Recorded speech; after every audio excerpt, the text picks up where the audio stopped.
There have been movements in the livestock industry, and Derrell, let's talk about total meat production across the board.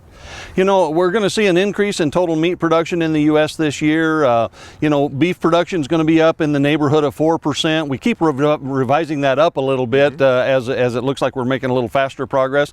Poultry production will also be up about 4%. Pork production is going to be pretty steady with last year, but that's compared to a large increase in pork production last year. So more total meat production in the U.S. this year. So we're talking about the supply side of that. Lots of meat to go around, but are there the consumers to eat all that meat?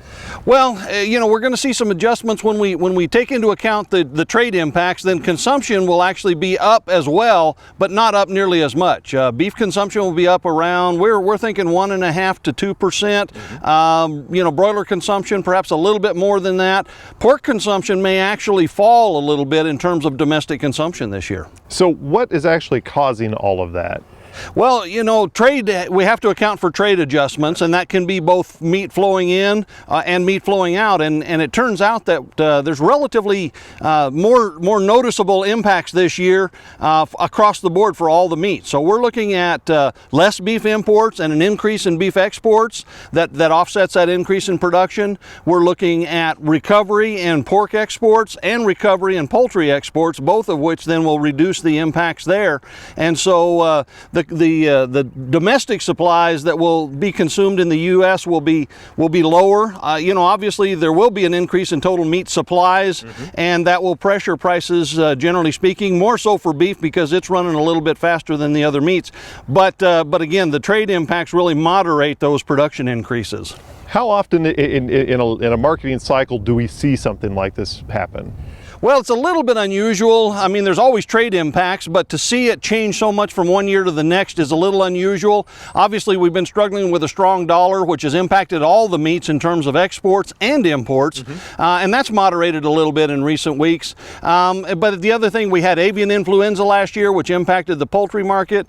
Pork has been down as well, and so and beef as well. And we had very strong signals for a lot of imports the last 2 years in beef, and that's going to back off this year. So it's a bit unusual to have all of them changing so much at one time. Now, I want to kind of turn gears a little bit towards the beef side. We're talking about rebuilding the herd.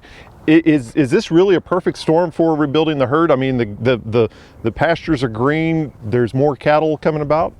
Well, we're certainly still in rebuilding mode. We had a large increase in the beef herd last year and really started in 2014. That's the beginnings of increased beef production we're seeing now. It will continue. We'll see more herd expansion in 2016 and really starting this year we start to see that beef production increase that naturally follows the increase in the herd size. And when will we be back at pre-drought levels?